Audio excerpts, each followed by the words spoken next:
नमस्कार, मैं हूं प्रदीप और आज उत्तराखंड की बात डॉक्टर मायाराम उनियाल के साथ। उत्तराखंड देवभूमि रहस्य रोमांच किंवदंती लोकोक्ति और जनश्रुतियों की भूमि। लोक में एक मान्यता है कि जब लक्ष्मण जी को शक्ति लगी थी तो उनके उपचार के लिए जो संजीवनी बूटी बताई गई थी वह उत्तराखंड के पर्वत से लाई गई। हनुमान जी उस संजीवनी बूटी को उत्तराखंड के पर्वत से लाए थे। ये उत्तराखंड में कौन सा पर्वत है और ये कहाँ स्थित है, इस बारे में जानकारी देंगे आयुर्वेदाचार्य डॉक्टर मायाराम उनियाल जी। आपने संजीवनी के बारे में जानकारी चाहिए कि संजीवनी बूटी क्या है, कहाँ मिलती है। मित्रों, वाल्मीकि रामायण में संजीवनी परिवार की औषधियों का विशेष उल्लेख है। उसमें संजीवनी, सावर्ण्यकरणी, विशल्यकरणी और रोगोपहारिणी, इस तरह से 4 प्रकार की संजीवनी का उल्लेख है। इसमें जो मृत संजीवनी है, इनका क्योंकि वाल्मीकि रामायण में युद्ध काल में शस्त्र अस्त्र चलते थे, छुरे हथियार चलते थे, जैसे घाव होते थे, उस समय जिनको बेहोशी हो गई, मूर्छा हो गई, उनको संजीवनी जीवन दान दिया जाता था।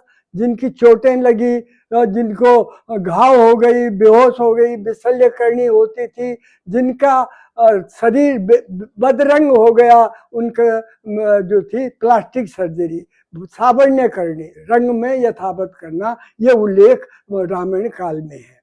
अब आता है कि राम रावण युद्ध में जबकि मेघनाथ की शक्ति लक्ष्मण जी को लगी, जब उन बिल्कुल थक चुके थे कि मेघनाथ का अंत हो जाएगा, तो उसको जो वरदान था शंकर का, उस वरदान का उसने फायदा उठाया और उस शक्ति को लक्ष्मण पे लगा दी।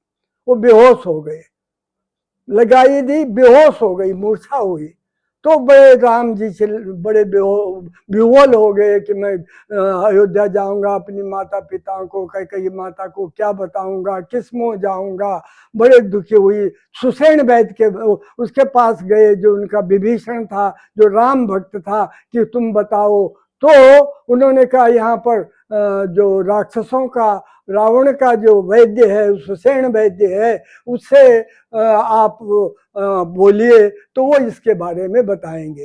तो वैद्य का कर्तव्य है, किसी का भी, चाहे दुश्मन हो, पराया हो, कोई भी हो, ये वैद्य का लक्षण है कि शत्रु का वैद्य होने पे भी उन्होंने लक्ष्मण के बचाने के लिए हनुमान जी को जो है द्रोणगिरी पर्वत पे भेजा। और उन्होंने कहा है न मृत्यु, ये अभी मूर्छा, इनको मूर्छित है, बेहोश है, इनकी पुतलियां चल रही है, नाड़ी चल रही है, लेकिन ये सूर्योदय से पहले यदि ये संजीवनी आ जाएगी तो लक्ष्मण जीवित हो सकते हैं। ये आदेश पवन पुत्र हनुमान, जो कि जोशीमठ से आपके जो है धौली गंगा की तरफ जो जाता है रास्ता, उस रास्ते से बीच में पैदल गंगा आती है, धौली बहती है, उसको पार करके द्रोण गांव आता है।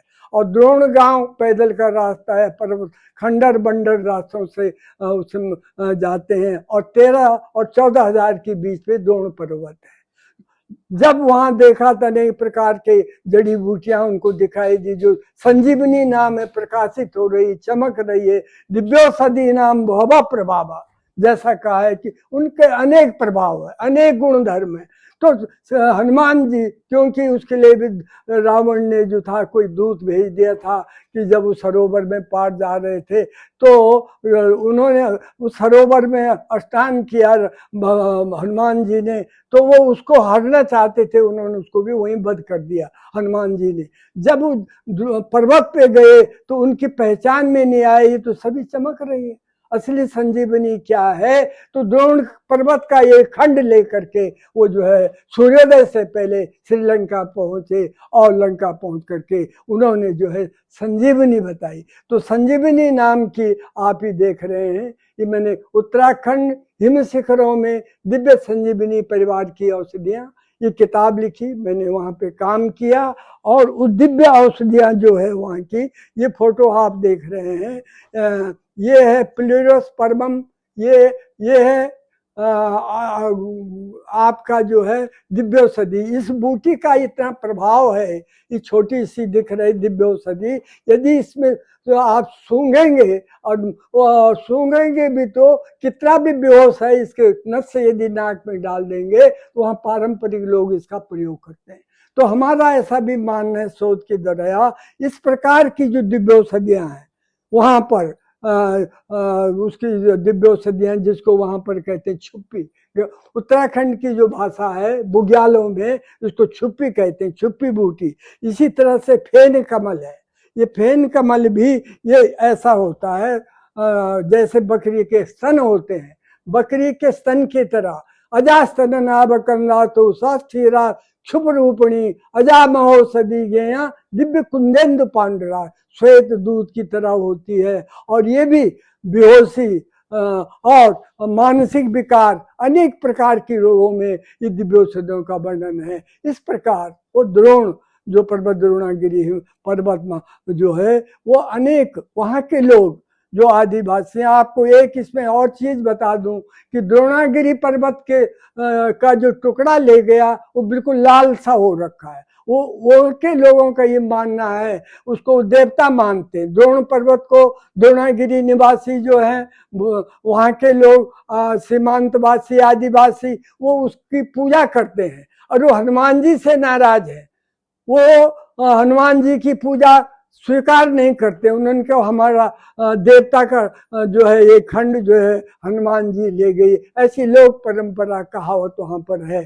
तो इसलिए मित्रों आज जो दिव्यौषधियों का हिमालय का जो ट्रेजर है, चरक सुश्रुतन जो दिव्यौषधियों का जो उल्लेख किया है, सोम सदृश 24 प्रकार की जड़ी बूटियों का उल्लेख किया, अजा अजगरी गोनसी भी आपको मैंने पीछे बताया था, उस तरह की ये गोनसी है, ये गोनसी अद्भुत बूटी है, ये भी वहां मिलती है।